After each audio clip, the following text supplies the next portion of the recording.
morning, everyone. I'm Brianna, and I'm a librarian in the Adult Services Department. Today, I'm going to give you a brief overview about one of our resources that you might not know we have. If you do know about it, though, I hope that this is a helpful refresher for you. So I'm going to be talking about EBSCOhost. EBSCOhost is a database that is used for academic research. So I know that students still have classes online, and you might be confused or frustrated on how you can complete your assignments if you can't go to class or you can't go to the library and physically complete that research. I think EBSCOhost is a great solution to this.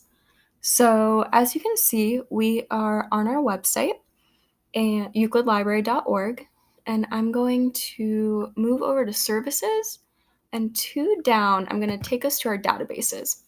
I would highly recommend you check out all of our databases, even if they aren't featuring in this video.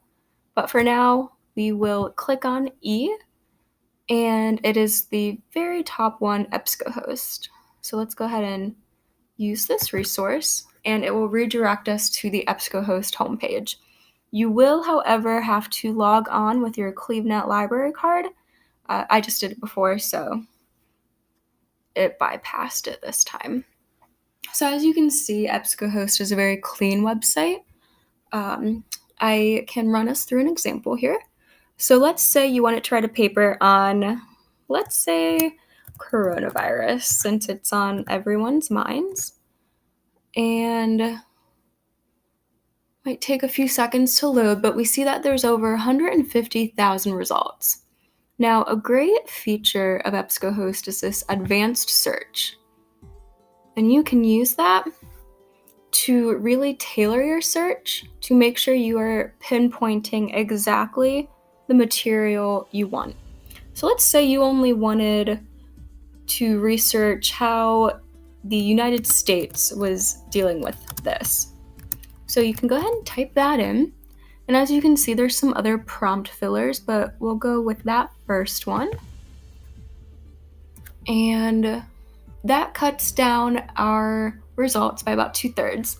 Still too many, but I highly encourage you to play around with the keywords and see just how specific you can go with EBSCOhost.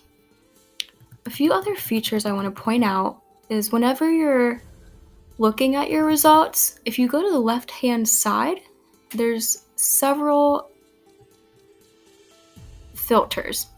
So if you only want material from the past 5 years, so you make sure that you have the most current research in your assignment, then you can filter that down. You can make it so you only get magazines or academic journals. And something I really want to point out is full text here. That is really helpful, especially considering our current state. So you can't physically chase down a copy of this paper. However, by selecting full text, it will only give you sources that are available online with no barrier. So you can go right ahead and read that article for your paper.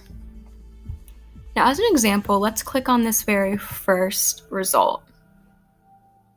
And if you wanted to use this in your paper, you can save it to your Google Drive if you have a Gmail account. You can email it to yourself so you don't lose it. But I also really like this site page.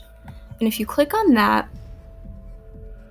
you can just copy and paste the citation straight to your references page, so you don't have to manually go through and form that works cited page.